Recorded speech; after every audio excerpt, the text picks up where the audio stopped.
દાંતીવાડા તાલુકા સહકારી ખરીદ વેચાણ સંઘનો 28મી આપણી આ વાર્ષિક સાધારણ સભા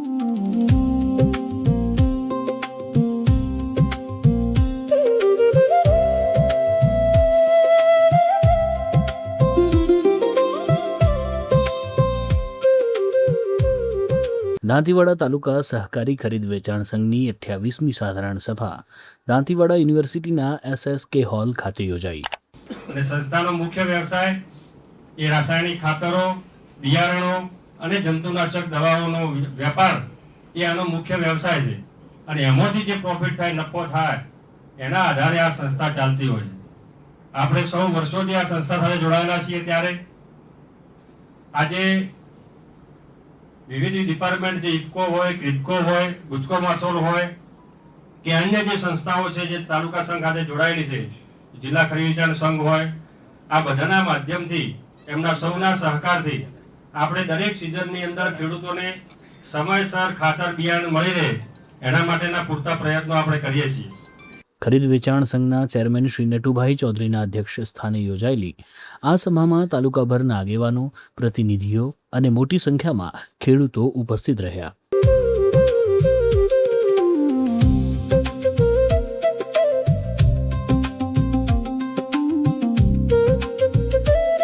સભા દરમિયાન સંઘના વાર્ષિક હિસાબો રજૂ કરવામાં આવ્યા.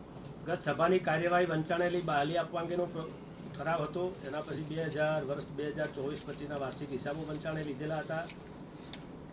સભાસદોને ડિવિડન્ડ ફાળવવા અંગેની વાત થયેલી હતી. બહારથી કરજ મેળવવાની સત્તાનો ઠરાવ કરેલો હતો.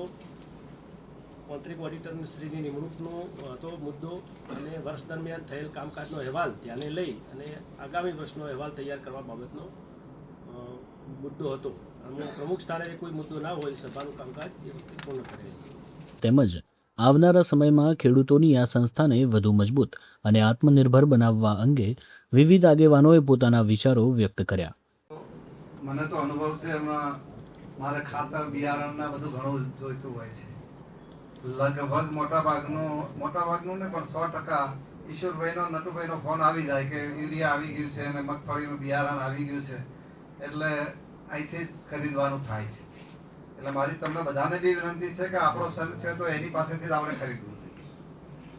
અને મગફળીનું બિયારણ તો હમણાં તેજાભાઈએ કીધું એ પ્રમાણે ખૂબ સારું બિયારણ આવે છે. આ ઉનાળાની અંદર મેં વાવ્યું હતું અને ખૂબ આ વખતે ખબર નહીં ક્યાંથી સારું આટલું નટુભાઈ તમે બિયારણ લાયા હતા, ખૂબ સારું ઉત્પાદન થયું. મારે પહેલી વાર ઉનાળામાં મગફળીનું આટલું બધું ઉત્પાદન થયું ને આ વખતે ભાવે સારો હતો. એટલે લગભગ ઘાસચારો ના બધું ગણીએ તો 55 લાખ રૂપિયા ઉપરનું બધું થયું છે. એટલે તાલુકા સંઘને અભિનંદન આપું છું કે તમે લોકો સારું બિયારણ લોકોને આપો છો. પણ પ્રાઇવેટમાંથી પણ સારી કંપનીઓ પાસેથી ખાતર બિયારણ ખરીદવું હોય તો આપણી બધી મંડળીઓ વતી સંઘ એની ખરીદી કરે અને મંડળીઓને પૂરું પાડે તો ખેડૂતોને એનો વધારે ફાયદો થાય. કોઈ પણ સહકારી સંસ્થા હોય, એમાં સેવા મંડળી હોય, તાલુકા સંઘ હોય, જિલ્લા સંઘ હોય કે પછી રાજ્ય લેવલની કોઈ પણ સંસ્થા હોય, એ આખી એક ચેનલ હોય છે. મિત્રો, ગુજરાત સરકારની જે સંસ્થાઓ છે, ઇફકો હોય કે ગુજકો માસોલ હોય કે ગ્રુપકો હોય, એ જિલ્લા સંઘના માધ્યમથી તાલુકા સંઘના માધ્યમથી સેવા મંડળી સુધી ખેડૂતોને ખાતર, બિયારણ, જંતુનાશક દવાઓ કઈ રીતે સસ્તા દરે મળે એના માટે કામ કરતી હોય છે. મિત્રો, ખેડૂતોના હિત, વિકાસ અને સહકારને વધુ મજબૂત બનાવવાના સંકલ્પ સાથે સભાનું સફળ આયોજન કરવામાં આવ્યું.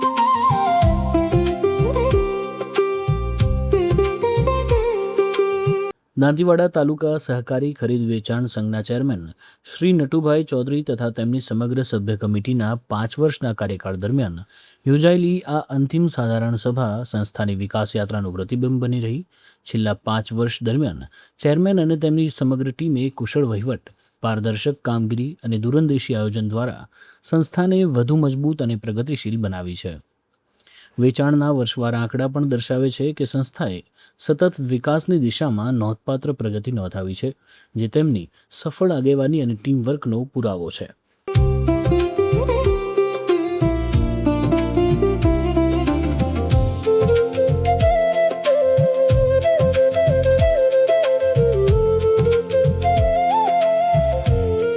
દાંતીવાડા તાલુકા સહકારી ખરીદ વેચાણ સંઘે છેલ્લા 5 વર્ષમાં વેચાણ કરેલ ખાતર, બિયારણ અને દવાઓ જેવી વસ્તુઓના વાર્ષિક વેચાણના આંકડા આ મુજબના છે.